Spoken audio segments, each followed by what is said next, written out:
السلام عليكم ورحمة الله.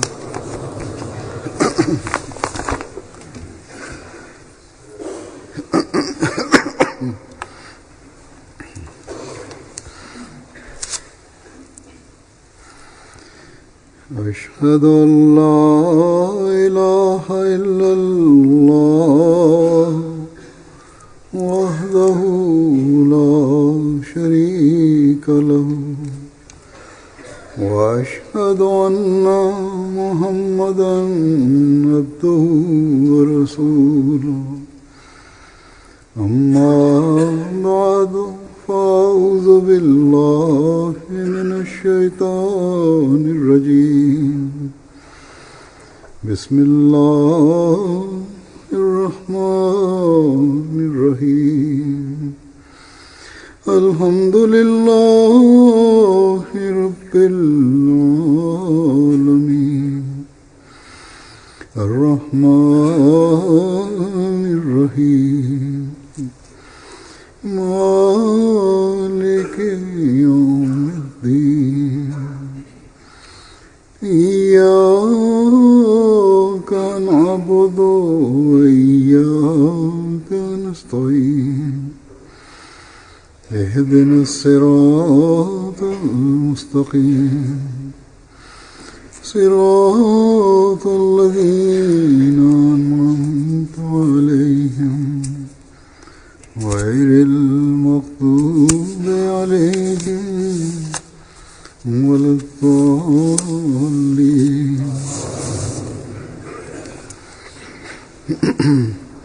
يا أيها الذين آمنوا إذا نودي للصلاة من يوم الجمعة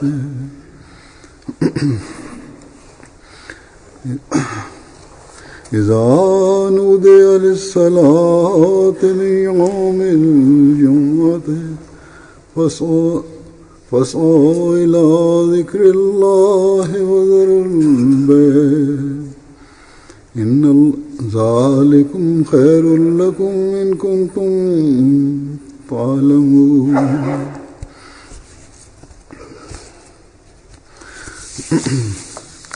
وإذا قضيت الصلاة فانتشروا في الأرض وابتغوا من فضل الله واذكروا الله كثيرا لعلكم تفلحون. وإذا رأوا تجارة أو لهوا انفضوا إليها وتركوك قائما قل ما عند الله خير من اللهو ومن التجارة والله خير الرازقين.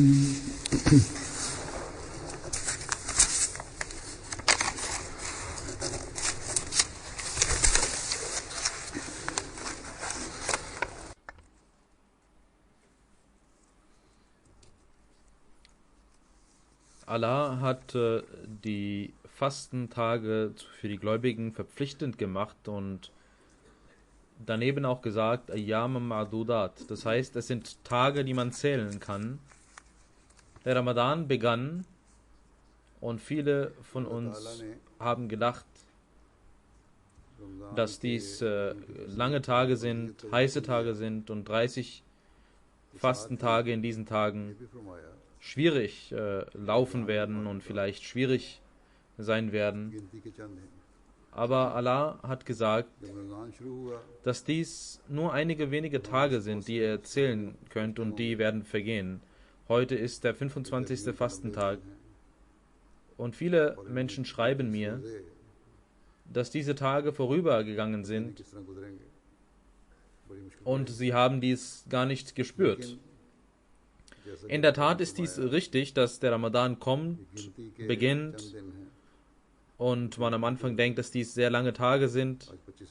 Aber wenn die Tage vergehen, dann merkt man das gar nicht. Und heute कि ये दिन गुजर भी गए befinden wir uns im letzten Freitag des Monats Ramadan und हकीकत में ये बात सही है an einigen Orten sind 4 Fastentage verblieben, an einigen 5. खुदा में लगता है बड़े लंबे दिन In diesen 4 bis 5 Tagen sollten wir alle versuchen, जब दिन गुजरना शुरू होते dass, हैं तो कैसा falls irgendwelche Mängel आज oder रमजान irgendwelche आखिरी जुमा है Makel बाकी 5 übrig geblieben sind im Monat Ramazan, dann sollten wir versuchen, in den verbleibenden Tagen diese इन 4-5 दिनों में भी gut zu machen, und wir sollten zu Gott beten, dass Allah unsere Sünden bedeckt, barmherzig mit uns ist und uns die Ramzan से Möglichkeit gibt, dass wir nicht पूरा इस्तिफादा करने में रहे von den Segnungen des Ramadan außen vor bleiben. हम इन दिनों में Ich habe bereits gesagt, dass heute der letzte Freitag des Monats Ramadan अल्लाह ist, से दुआ करें den man im Volksmund auch als Jummatul Wida bezeichnet. पोशी फरमाए Die gewöhnlichen Muslime और हमें रमजान की बरकतों से महरूम न रखे denken, da dies der letzte Freitag des Monats Ramadan ist, dass alle Gebete an diesem Tag in Erfüllung gehen und durch die Verrichtung dieses Jumma-Gebets alle vergangenen, nicht मुसलमानों में तो verrichteten Gebete und Freitagsgebete und Gottesdienste dadurch Ramzan का आखिरी जुमा समझते हुए और ये तसव्वुर रखते हुए abgelöst इस und जुमे में सारी दुआएं कबूल हो जाती हैं dadurch wettgemacht werden können. Aber ein wahrer gläubiger Mensch kann dies nicht denken. नमाजें Ein wahrer gläubiger Mensch und ein Ahmadi और हर किस्म की इबादतों weiß, dass solche Gedanken und solche Dinge हक पैदा हो जाता है Spott sind, den man gegenüber dem Glauben macht. हकीकी मोमिन का ये तसव्वुर नहीं Es ist eine besondere Gunst Gottes für uns, dass er in dieser Zeit uns die Möglichkeit gegeben hat, den Gesandten und Geliebten और ऐसी सोचें Propheten und den wahren Diener des heiligen Propheten Muhammad sallallahu alaihi wasallam, dass wir ihn anerkannt haben, akzeptiert haben. हम पर Dieser hat uns befreit von diesen falschen, कि हमें spöttischen Gedanken und uns Rechtleitung gegeben, ताला के wahre Rechtleitung. Und er hat uns mit der wahren Lehre des Islams vertraut gemacht. के गुलाम Sadiq Und er hat uns die Wege gezeigt, die zu Gottes Nähe führen. तौफीक अता फरमाए Einmal gab es eine Versammlung, in der der verheißene Messias al-Islam saß, und er wurde gefragt, dass in den gewöhnlichen Muslimen die Tradition herrscht, dass sie am Tage des Jummatul Wida और इस्लाम 4 की हकीकी तालीम Rakat verrichten आगाह किया und dieses als Qazai Umri bezeichnen. Das heißt, dass sie alle vergangenen Gebete, die sie nicht verrichten konnten, dadurch rückgängig machen können, wettmachen können. इस्लाम से सवाल हुआ Gibt es मुसलमानों में ये रिवाज ein solches Konzept? Ist dies anzunehmen? Ja oder nein? लोग 4 रकत नमाज पढ़ते हैं Der verheißene Messias der Islam sagte, nachdem er dies hörte, das ist और मकसद ये ein होता है absurder Gedanke. कि गुज़श्ता नमाजें Jene Personen, die उनकी तलाफी हो जाए इसका कोई सबूत है या नहीं wohl wissend क्या हकीकत die Gebete nicht verrichtet und denkt, dass sie oder er मसीह मौद अलैहिस्सलाम an dem Freitag, an dem letzten Freitag des Ramadan, das Gebet verrichten wird und alle Gebete, vergangenen Gebete wettmachen wird, er liegt falsch. अमदन Aber jener, der sich die Absicht nimmt, dass er in Zukunft die Gebete verrichten wird, के क़ज़ाए उमरी वाले दिन अदा handelt gut. Und Hazrat Masih Maud Islam sagte, wir antworten in den Worten von Hazrat Ali, Radiyallahu ta'ala anhu. Nadim होकर Dieses Ereignis lautet folgendermaßen, und auch der verheißene Messias al-Islam erzählte dies, dass einmal कि आइंदा ein Mensch नमाज ein Gebet verrichtete, obwohl es keine Zeit zum Gebet war.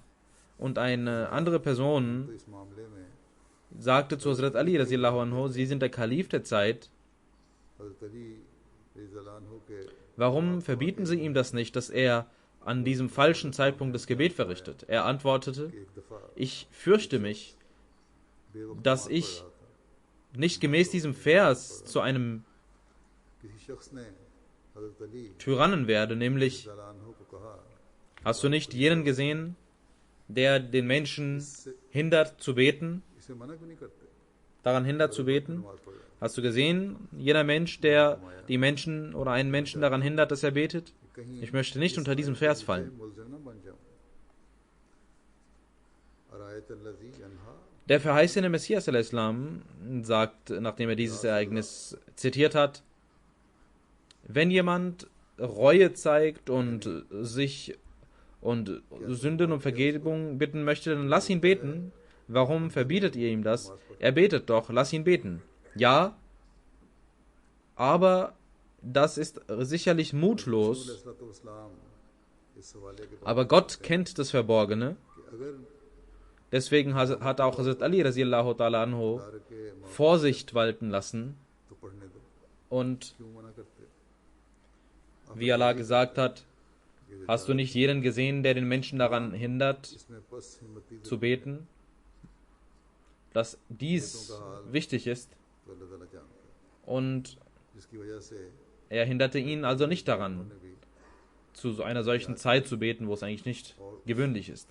Auch der verheißene Messias al-Islam hat dies beachtet und diese Fatwa erlassen, aber auch gesagt, dass es sich dabei um eine Mutlosigkeit handelt.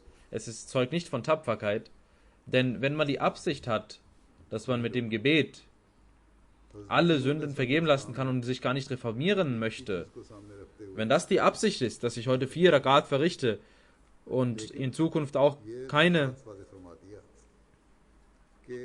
wenn er vorhat, in Zukunft die Gebete zu verrichten, dann handelt er gut. Wenn er aber in Zukunft keine Gebete verrichten möchte, gar nicht die Absicht hat, dann ist er ein Sündiger.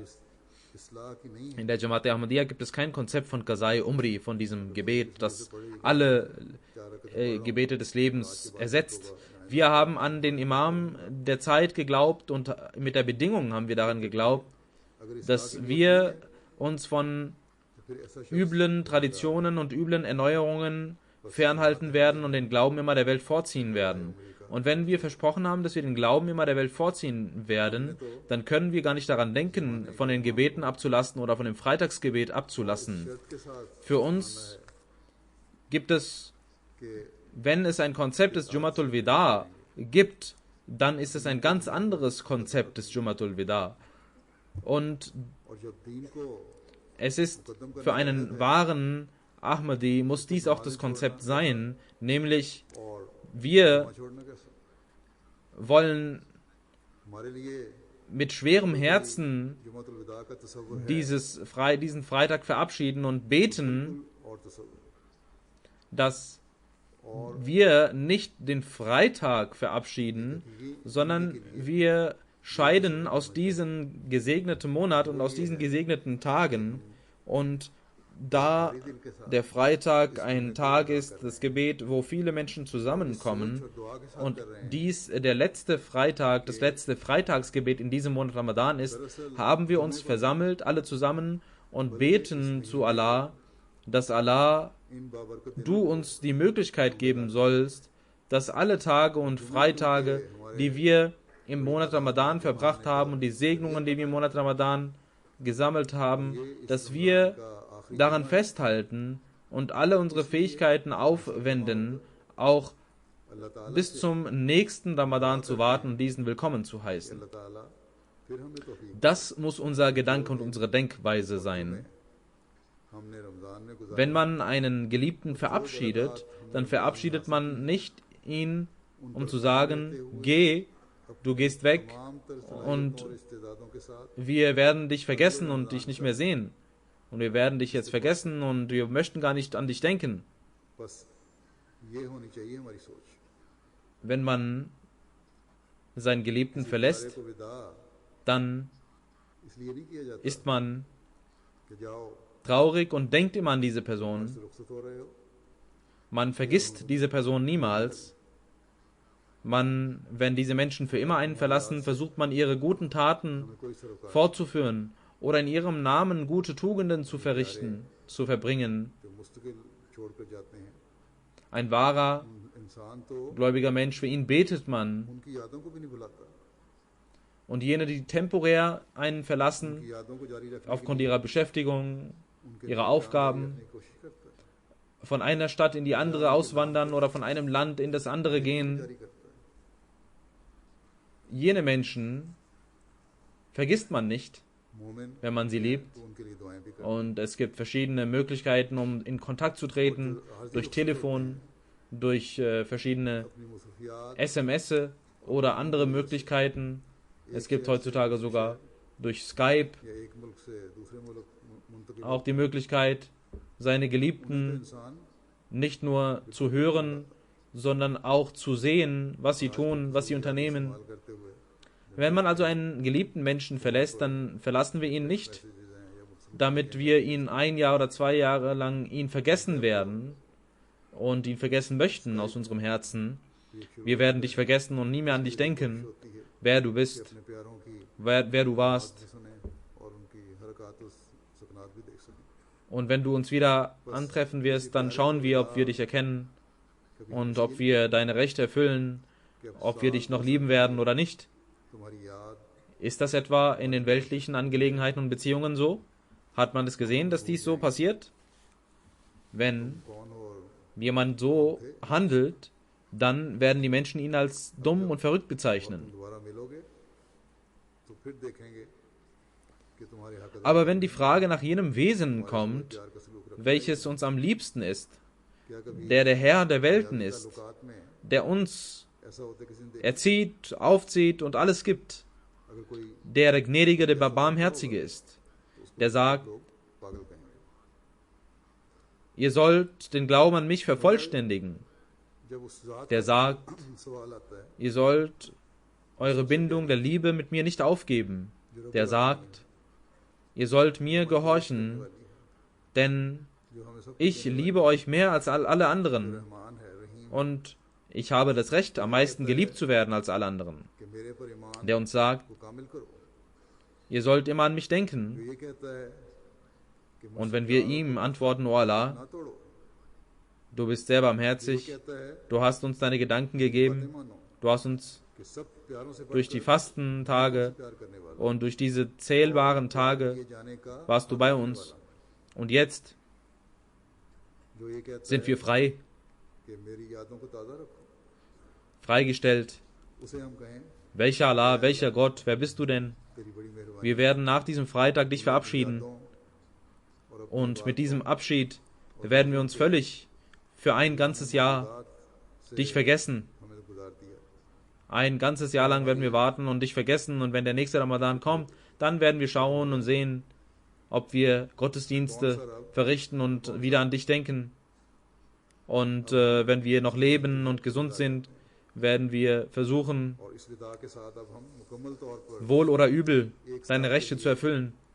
तुझे भूलने वाले हैं Wenn wir im ganzen Monat Ramadan अगला रमजान आएगा तो फिर nicht einen Gottesdienst verrichten können, dann werden wir zumindest im कोशिश करेंगे letzten Freitag im Jumatul Wida kommen und versuchen, और सेहत wir werden uns versammeln und werden dann deine Rechte erfüllen an diesem einen Freitag करने की कोशिश करेंगे und werden deiner Gnade gedenken und werden deiner Güte gedenken. महीने में Wenn eine Person so denkt und das sagt, नेकी ना बजा ला सके dann werden die Menschen ihn sicherlich als dumm und verrückt bezeichnen. Jumatul विदा तो आना ही है Aber es gibt solche Menschen, die so denken. Sie sagen zwar dies nicht mit der Zunge, aber ihre Taten sprechen genau diese Sprache. तेरी रबूबियत और तेरे एहसानों का बदला Schauen Sie sich die Anwesenheit an dem heutigen Freitag und an dem nächsten Freitag an und man sieht das. सोच रखता हो या इजहार करे Wenn dies passiert, dann ist das Jahalat, भी लोग पागल जरूर Ignoranz und überhaupt kein Wissen सोचें लोग über den Glauben. Und man hat überhaupt keinen Glauben an Gott. लेकिन अमल ही इजहार हो जाता है Der Glaube an Gott ist völlig weg.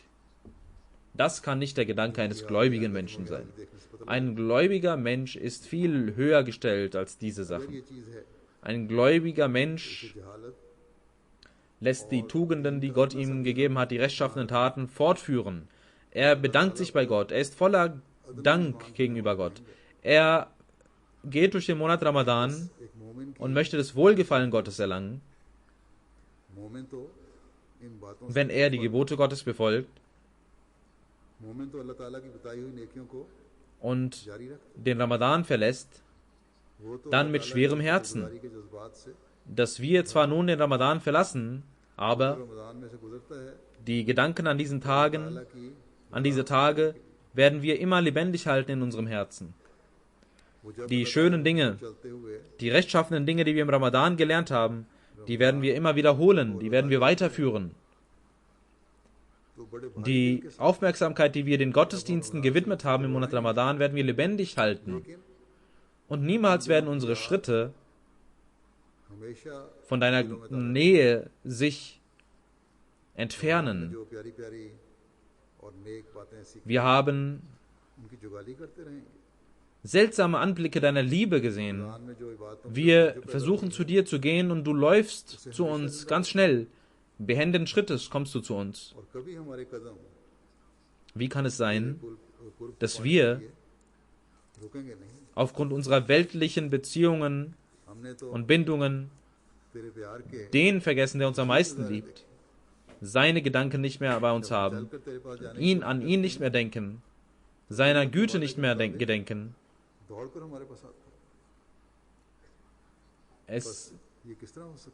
Die Wege der Güte Gottes sind seltsam und sehr eigenartig. Es ist eine ganz große Güte für uns, dass er nach diesem Veda und nach diesem Abschied uns die Möglichkeit gegeben hat, immer an ihn zu denken. Nach 7 Tagen hat er uns immer die Möglichkeit gegeben, zusammenzukommen.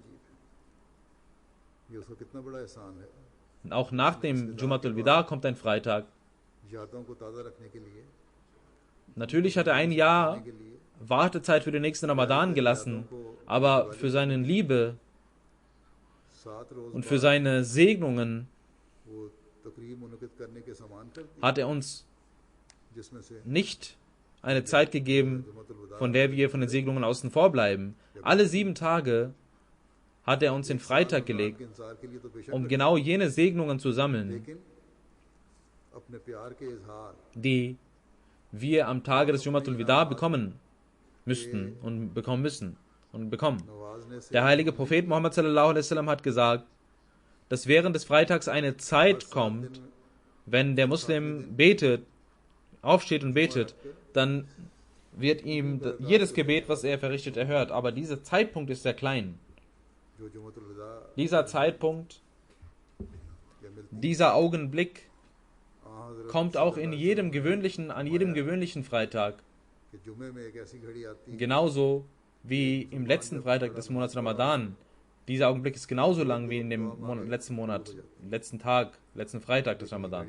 Wir sollten also wissen, dass wir uns nicht von diesen Augenblicken entfernen, sondern diese Augenblicke werden immer wieder kommen. Nämlich alle 7 Tage werden diese Augenblicke wiederkommen. Wenn jemand sich von diesen rechtschaffenen Dingen verabschiedet, dann ist er kein gläubiger Mensch. Ein gläubiger Mensch kann niemals sich von rechtschaffenen Dingen verabschieden. Ein wahrer gläubiger Mensch wird sich niemals von Gott entfernen, sondern wird immer darum bemüht sein, wie er den rechtschaffenen Dingen Folge leisten kann, wie er die Nähe Gottes aufsuchen kann, auf welche Weise er seine Nähe erlangen kann, auf welche Weise er die Wege suchen kann, die nicht beschränkt sind. Es gibt viele Wege. Jede rechtschaffene Tat führt zu Gott. Deswegen sucht er nach allen Wegen, die zu Gott führen. Nicht nur am Freitag, dass der Freitag kommt und er Gott treffen wird, sondern der heilige Prophet Muhammad sallallahu alaihi wasallam hat uns gezeigt, wie wir schnell mit Gott uns treffen können, wie wir seine Nähe suchen können. Und er hat uns gesagt, es gibt 5 Gebete. Dann der Freitag und der nächste Freitag und der Ramadan, die Zeit von einem Ramadan zum nächsten, diese werden den Menschen,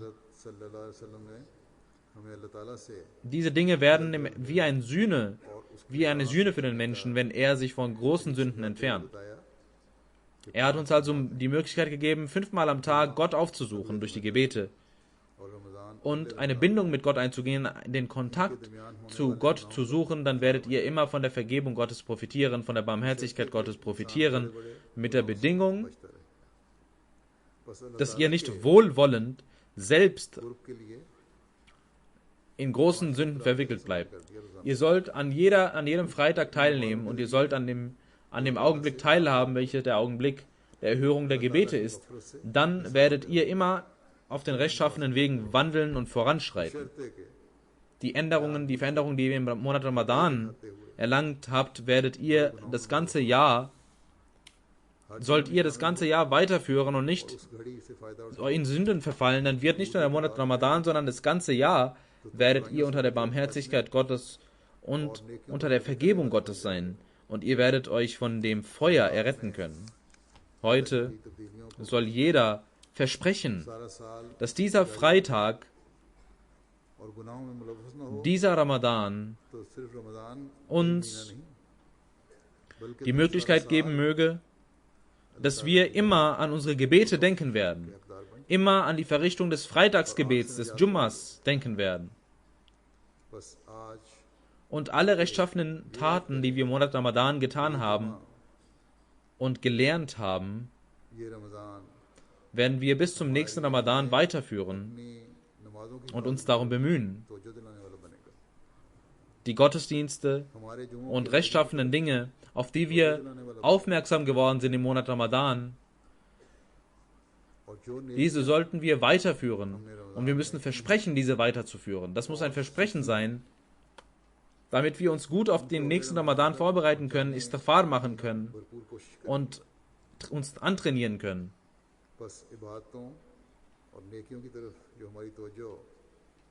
Damit wir, wenn wir in den nächsten Ramadan treten, eine nächste Stufe eingehen und danach wieder eine nächste Stufe eingehen, neue Stufen, neue Ziele uns vornehmen, damit wir in rechtschaffenen Dingen voranschreiten, immer weiter voranschreiten und immer die Nähe Gottes suchen und immer Gott näher werden und sein Wesen kennenlernen.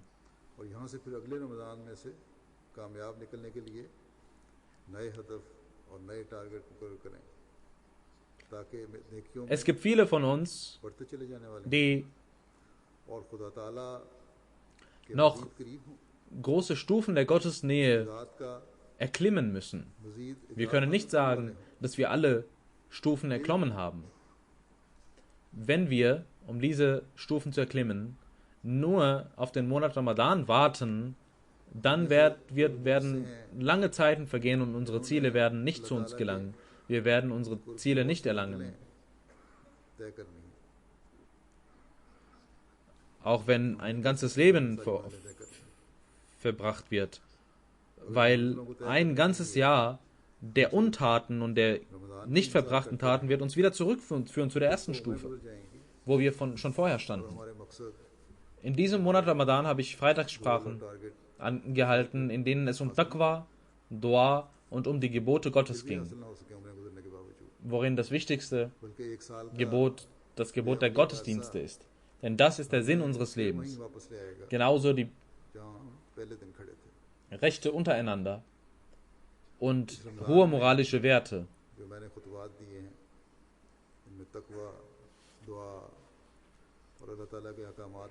Nach jeder Khutbah bekam ich viele Briefe, dass wir uns daran erinnert haben und gemäß den Zitaten des verheißten Messias al-Islam haben wir die Möglichkeit bekommen, diese Themen besser zu verstehen.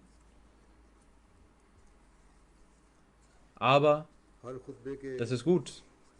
Aber das bringt uns nur dann etwas, wenn wir das zum Teil unseres Lebens machen. Wie ich auch gemäß den Ahadith gesagt habe, dass jeder Freitag seine Bedeutung hat.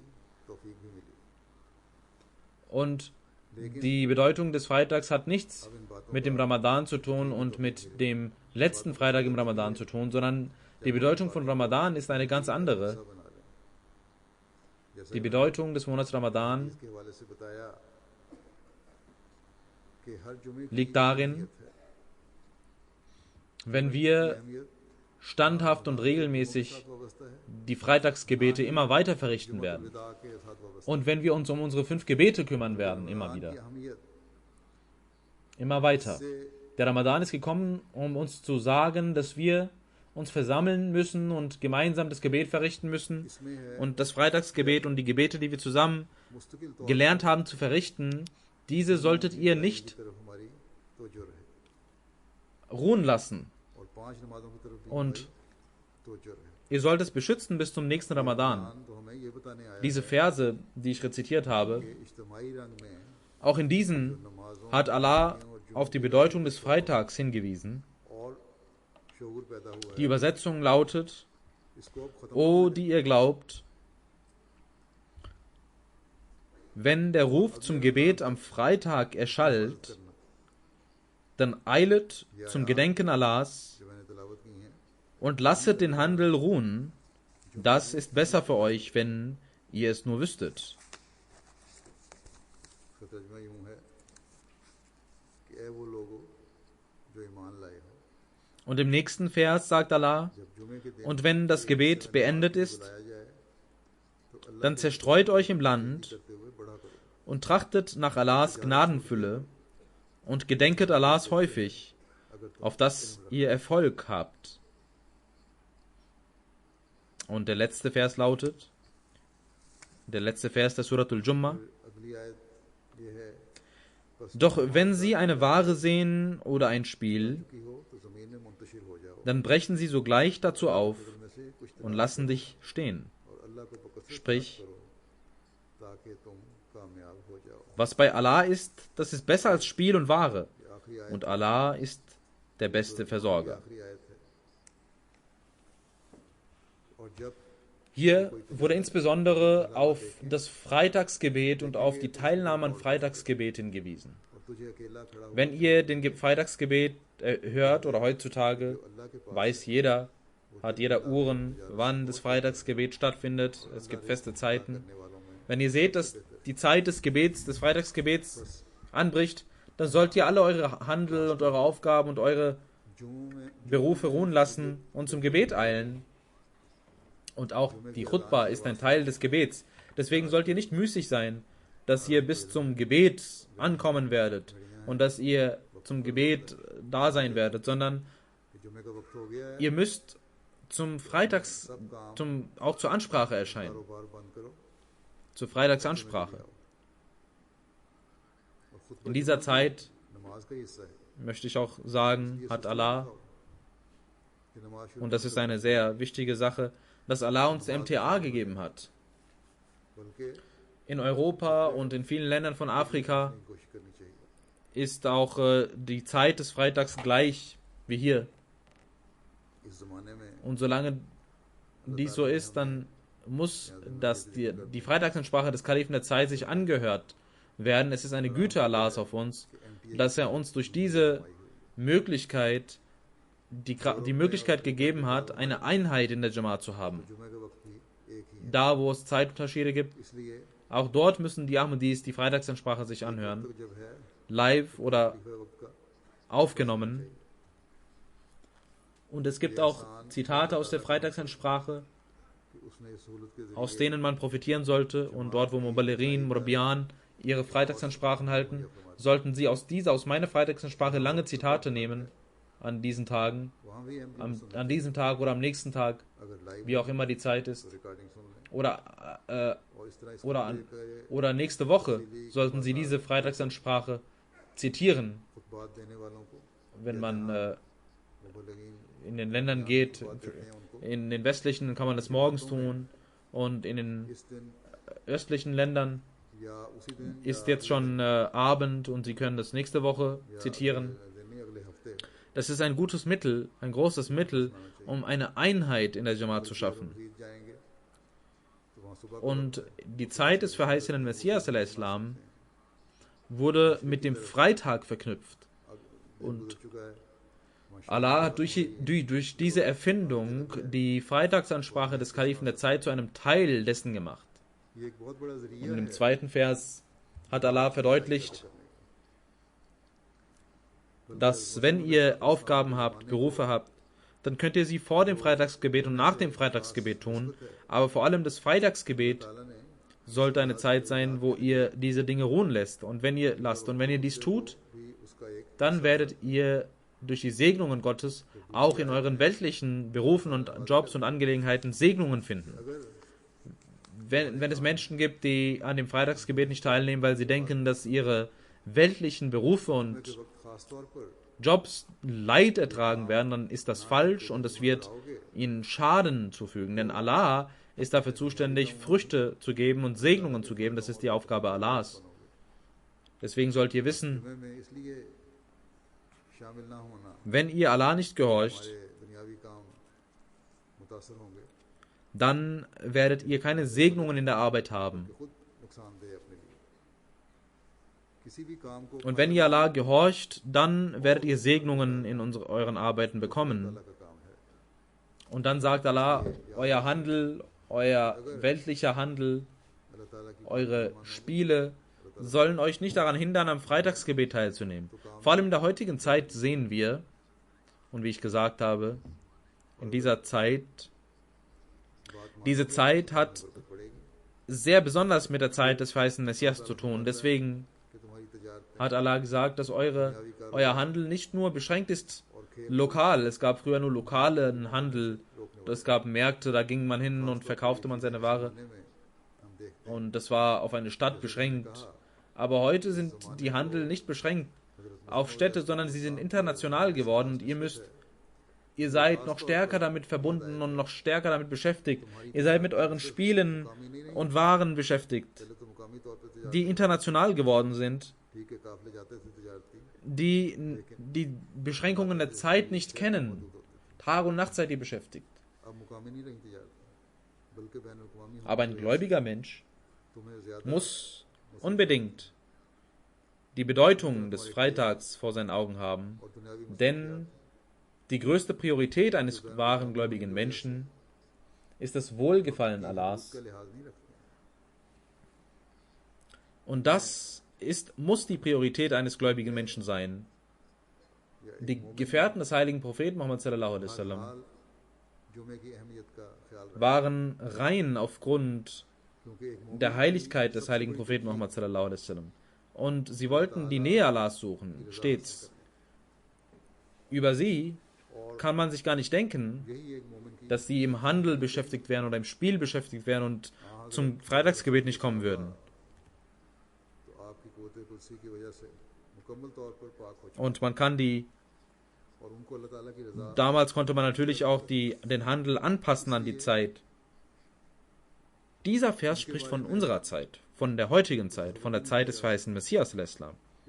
Denn das ist die Zeit, wo die Prioritäten anders gelegt sind, wo die Menschen dem Weltlichen mehr Prioritäten setzen, wo der Handel viel stärker ist, international ist.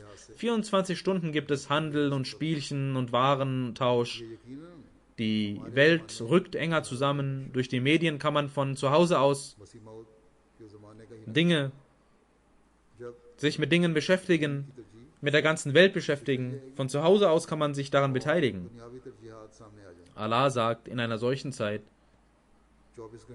sollt ihr eure Prioritäten richtig halten, und wenn ihr dies tut, dann wisst ihr, dass ihr von den Segnungen Gottes profitieren werdet. Alles, was Allah hat, ist besser als Handel und Spiele. Und Allah ist der Beste im Versorgen, der beste Versorger, denn er ist es, von dem alle Versorgung kommt. Er ist der Versorger. Wenn ihr also ihm gehorcht und eure Freitage beschützt, eure Freitagsgebete beschützt, dann wird Allah euch auch Segnungen in euren weltlichen Versorgungen geben. Wir sollten die Bedeutung dieses Freitags immer verstehen. Wir, die an den verheißenen Messias al-Islam glauben,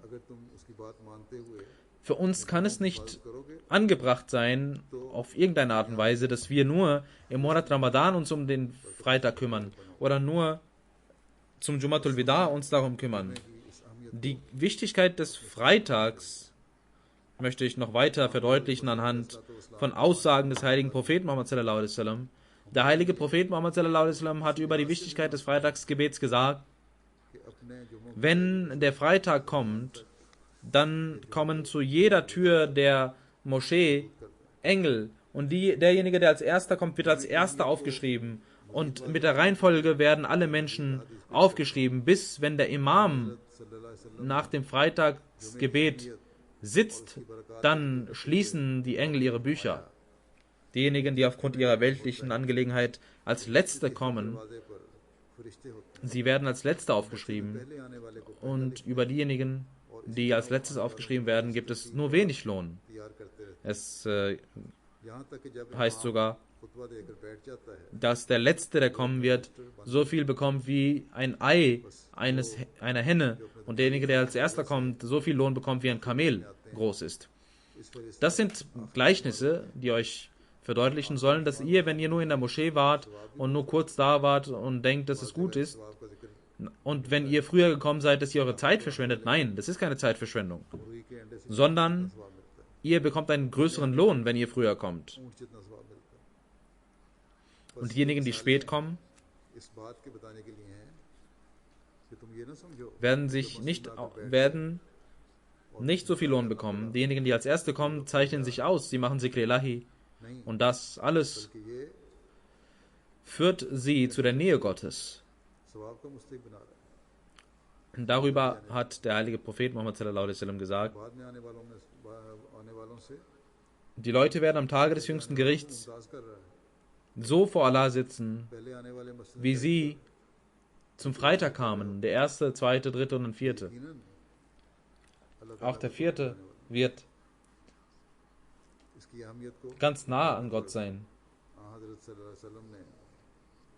An einer Stelle, an einem Ort sagte der heilige Prophet Muhammad sallallahu alaihi wasallam, ihr sollt zum Freitagsgebet kommen und ihr sollt in der Nähe des Imams sitzen. Und derjenige, der immer hinten ist, wird auch vom Paradies hinten bleiben, obwohl er ein paradiesischer Mensch ist. Diese ganzen Ahadis zeigen uns, dass wie groß die Wichtigkeit des Freitagsgebets ist. Egal, ob dieses Freitagsgebet im Ramadan kommt, dass der letzte Freitag des Ramadan ist, oder ob er in anderen Monaten kommt. Wenn man vom Paradies zurückbleibt, dann heißt dies, dass der Mensch aufgrund seines Müßiggangs und aufgrund der geringen Bedeutung, die er dem Freitag zumisst, obwohl er andere Vorzüge besitzt, entfernt er sich vom Paradies oder entfernt sich von Gott, weil er dem Freitagsgebet keine Bedeutung schenkt. Und er nimmt vielleicht daran auch nicht teil nach einer gewissen Zeit. Der heilige Prophet Muhammad sallallahu alaihi wasallam hat einmal gesagt, derjenige, der dreimal hintereinander bewusst den Freitag nicht aufsucht, Allah versiegelt sein Herz. Diejenigen, die die Bedeutung, die der Teilnahme am Freitagsgebet keine Bedeutung schenken, sollten sich davon eine Lehre ziehen. Die Herzen zu versiegeln bedeutet, dass sie überhaupt nicht die Möglichkeit bekommen, rechtschaffene Dinge zu tun, noch können sie die Liebe Gottes empfangen. Jedes Hadith macht uns deutlich, dass jeder Freitag wichtig ist. Und wir versuchen sollten, mit großer Mühe versuchen sollten, am Freitag teilzunehmen. Es gibt auch Hindernisse für einige, die nicht kommen können. Manche hat Allah selbst entschuldigt. Allah ist nicht tyrannisch. Allah begeht kein Unrecht. Diejenigen, die eine Ausnahme bilden, über die hat Allah gesagt, der heilige Prophet Muhammad sallallahu alaihi wasallam sagte, die Sklaven und Frauen und Kinder und Kranken sind sie sind entschuldigt. Sie müssen nicht zum Freitagsgebet kommen. Für sie ist es nicht Pflicht, zum Freitagsgebet zu kommen. Hier wurde auch erläutert, weil einige Frauen fragen, sie schreiben mir auch, und sie beschweren sich, dass die Organisatoren manchmal sagen, dass aufgrund der Kinder die Frauen nicht kommen sollen. Der heilige Prophet Muhammad sallallahu alaihi wasallam hat selbst diese Frauen und Kinder entschuldigt von dem Freitag. Deswegen ist es besser, dass dort, wo es keine Möglichkeit gibt, Kinder alleine zu betreuen, dass dort die Kinder mit den kleinen Kindern nicht kommen sollen, weil es auch nicht Pflicht für sie ist. Aber für die Männer ist es auf jeden Fall Pflicht.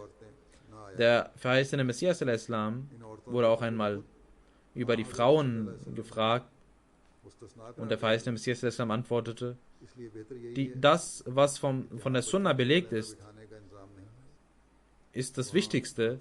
Was wollen wir mehr sagen als das? Der heilige Prophet Muhammad sallallahu alaihi wasallam hat Frauen entschuldigt von dem Freitagsgebet und eine Ausnahme dargestellt. Deswegen ist dieses Gebot nur für Männer Pflicht. Für Männer ist es auf jeden Fall Pflicht.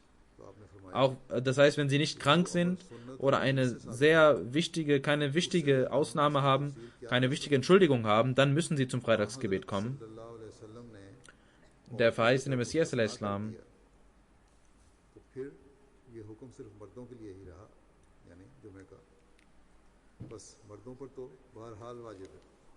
hat über die Wichtigkeit des Freitagsgebets gesagt, im Jahre 1895, 96 wollte er einen Aufruf starten, dass auch in Indien 2 Stunden frei gegeben werden sollte in den Büros, damit man das Freitagsgebet verrichten kann. Und es wurden Unterschriften gesammelt, aber Maulvi Muhammad Hussain Saab veröffentlichte eine Flugschrift und sagte, die Aufgabe ist zwar gut, aber nicht Mirza Sahib sollte das machen, sondern wir werden das machen. Der verheißene Messias al-Islam sagte, wir brauchen keinen Ruhm, Sie können das gerne selbst machen. Und er tat dies dann nicht mehr, aber weder Maulvi Muhammad Hussain noch ein anderer Maulvi hatten die Möglichkeit, das zu tun. Und das konnte nicht fortgeführt werden. Aber an einem Zeitpunkt hat der Vizekönig von Indien an den verheißenen Messias al-Islam geschrieben und gesagt, dass er sich für die Rechte der Muslime eingesetzt hat, und er bedankte sich dafür, dass in Lahore, die Shahi-Moschee wieder zurück als Moschee gewonnen wurde, und genauso andere Moscheen, wo andere regiert hatten, die Bahn regiert hatte, und die gingen wieder an die Muslime zurück, und er bedankte sich, dass er sich für die Rechte der Muslime eingesetzt hatte. Aber ein Wunsch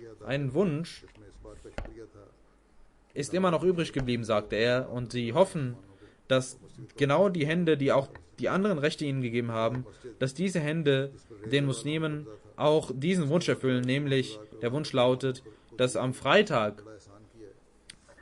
Freitag als islamischer Tag gelten soll, und das ist ein großer islamischer Feiertag, und der heilige Koran, er sagte, der heilige Koran hat dies Pflicht gemacht und über diesen Tag große Gebote erlassen und eine ganze Suratul Jumma niedergesandt. Und in dieser Suratul Jumma findet sich das Gebot, wenn der Ruf zum Freitag erteilt, dann sollt ihr jegliche Arbeit der Welt niederlegen und in den Moscheen euch versammeln und das Freitagsgebet verrichten mit all seinen Bedingungen. Und wer dies nicht tut, ist ein sündiger Mensch. Und es ist nah, dass er vom Islam außen vor bleibt, sagte er, schrieb er weiter. Und er sagte, der heilige Koran hat über das Freitagsgebet und die Freitagsansprache so sehr geboten wie nicht mal zum Eid. Und seitdem der Islam erschienen ist, gibt es diesen Freitag im Islam und diesen Feiertag des Freitags im Islam. Und auch in diesem Land gab es 800 Jahre lang diesen Feiertag, bis die Muslime herrschten.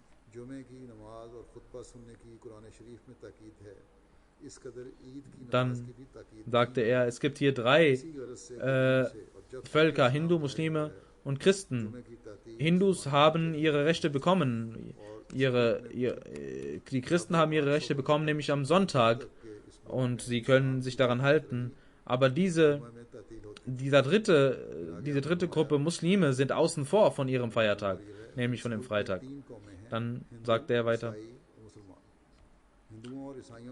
diese Regierung hat viel Güte erwiesen, aber wenn diese Güte erwiesen wird, dann ist dies eine solche Güte, die in goldenen Lettern geschrieben werden muss. Das war der Schmerz des verheißenen Messias al-Islam. Das schrieb alles der verheißene Messias al-Islam.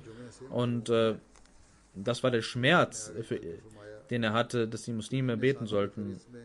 Dann schreibt er, wenn die Regierung den Freitag zum Feiertag macht oder zumindest den halben Tag frei macht, dann Gibt es nichts Besseres, was die Muslime zufriedenstellen kann, glücklich machen kann, शयार als das. की शयार की पाबंदियां करवाने के लिए और Heute तवज्जो दिलाने के लिए werfen diese Ulema, diese Molvis und Muslime dem verheißenen Messias al-Islam vor, dass er von den Briten gepflanzt worden sei. Aber er machte die britische Regierung aufmerksam auf die Rechte der Muslime und kein anderer konnte dies tun als der verheißene Messias al-Islam. Es war seine Aufgabe, denn es war die Zeit des verheißenen Messias al-Islam, in der die Bedeutung des Islams wieder durch ihn für die ganze Welt deutlich gemacht werden sollte. Und er war es, der ihn Allah geschickt hatte, um die Bedeutung des Islams wieder klar zu machen. Allah hatte ihm diese Aufgabe zugewiesen. Wir, die Anhänger des verheißenen Messias al-Islam sind, jede unserer Tat und jedes unserer Worte sollte die wahre Lehre des Islams widerspiegeln. Wir sollten versprechen, dass dieser Ramadan die Segnungen, die er gebracht hat und die Segnungen, die er hinterlässt, dass wir diese zum Teil unseres Lebens machen werden, inshallah. बस हम जो मसीह अलैहिस्सलाम को मानने का दावा करने वाले हैं हमारे हर Wir wollen nicht bloß für einen Monat den Islam widerspiegeln, sondern wir wollen das Versprechen, das wir an den Imam der Zeit geleistet haben, erfüllen. बरकत छोड़कर जा रहा है उसे हमने अपनी ज़िंदगी का हिस्सा बनाना इंशाअल्लाह हमने इस्लाम की Das ist die Zeit des verheißenen Messias und diese Zeit hat eine Bedeutung. Mit dem Freitag hängt diese Zeit zusammen. Und was sind unsere Verantwortungen? Dazu sagt der verheißene Messias al-Islam. अपने ज़माने के An einer Stelle sagt er, Allah hat uns seine Gnade vervollständigt अपने इस बात की durch den Islam कि मसीह मौत का ज़माना था और जुम्मे के साथ इसकी खातिर und dann den Freitag uns gegeben. Das ist der Tag, an dem इसकी तरफ तवज्जो दिलाते die Güte Allahs vervollkommnet wurde. इस्लाम एक दो इक़्तिबास पेश करता हूँ Liyuzirahu ala dini kulli. Dadurch wird durch diesen Vers, durch diesen Freitag wird die Güte Allahs vervollständigt und dieser Freitag ist gekommen. Denn dieser Freitag hängt mit dem verheißenen Messias zusammen. रोज़ अतमाम नेमत हुआ Dann sagt der verheißene Messias al-Islam weiter, ich sage die Wahrheit, das ist eine Veranstaltung, die Allah für die Glückseligen geschaffen hat. Gesegnet sind jene, die davon profitieren. वो जुमा अब आ गया है Ihr, die eine Bindung mit mir eingegangen seid, sollt nicht stolz darauf sein und euch darauf verlassen, dass ihr das bekommen habt, was ihr wolltet. दिलाते हैं आप फरमाते Es ist richtig, हैं कि मैं dass ihr die größte Segnung bekommen habt, अल्लाह ताला ने सादत statt derjenigen, die geleugnet haben und Gottes Zorn auf sich geladen haben. Und es ist richtig, मेरे साथ ताल्लुक पैदा किया dass ihr versucht habt, euch zu beschützen vor dem Zorn Allahs. Aber die Wahrheit ist, कि जो कुछ तुमने पाया dass ihr sehr nah an der Quelle seid, कि तुम उन मुमकिन die Allah für das ewige Leben geschaffen hat. सादत हो Aber अपने शदीद ihr müsst noch trinken aus der Quelle. दीन से खुदा को नाराज किया Ihr sollt nach Allah um Hilfe bitten, dass er euch mit der Quelle tränkt. खुदा ताला के Denn ohne die Segnung Allahs werdet ihr nichts bekommen. Und ich weiß und kann mit Wahrheit sagen, dass derjenige, der aus dieser Quelle trinken wird, nicht verloren gehen wird. Denn Wasser wird Leben schenken und wird vor Zerstörung schützen und wird vor den Angriffen Satans schützen. Was ist der Weg, um sich davor zu beschützen? कि वो तुम्हें सैराब करे Dass die beiden क्योंकि खुदा ताला के बुदूं Pflichten, die Allah euch auferlegt hat, dass ihr diesen nachgeht. Der eine Pflicht ist die Pflicht gegenüber Gott und die andere Pflicht ist die Pflicht gegenüber der Schöpfung Gottes. Heute sollten wir alle versprechen, dass wir तान के हमलों से महफूज करता है das Versprechen unseres Bets erfüllen werden, inshallah. यही Und खुदा ताला ने जो दो हक तुम पर कायम किए हैं dass wir die Rechte und die Pflichten Allahs und der Schöpfung genauso erfüllen werden, wie Allah es von einem Gläubigen verlangt बस आज und wie Allah es geboten hat. आज हम सब ये ऐद करें कि हम Und das hat auch der verheißene Messias al-Islam erläutert. बैत को पूरा Wir sollten die Segnungen des Ramadan, और inshallah, zu einem Bestandteil unseres Lebens machen. Möge Allah uns die Kraft dazu geben. उसी तरह अदा करने की कोशिश करेंगे जिस तरह एक मोमिन से तोक़ो की जाती है और जिस तरह अल्लाह ताला ने हुक्म फरमाया और जिसका इजहार हज़रत मसीह अलैहिस्सलाम ने फरमाया है रमज़ान की बरक़ात को हम हमेशा अपनी ज़िंदगियों का हिस्सा बनाएंगे इंशाअल्लाह अल्लाह ताला हमें इसकी तौफीक अता फरमाए।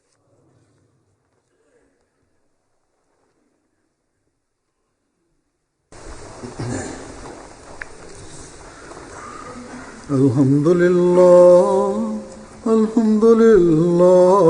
नहमदुहु व नस्तईनुहु व नस्तगफिरुहु व नु'मिनु बिही व नतवक्कलु अलैहि व नऊज़ु बिल्लाहि मिन शुरूरि अनफुसिना व मिन सय्यिआति अअमालिना मन यहदिहिल्लाहु फला मुदिल्ल लहु व मन युद्लिल्हु फला हादिय लहु व नशहदु अन ला इलाहा इल्लल्लाह व नशहदु अन्ना मुहम्मदन अब्दुहु व रसूलुहु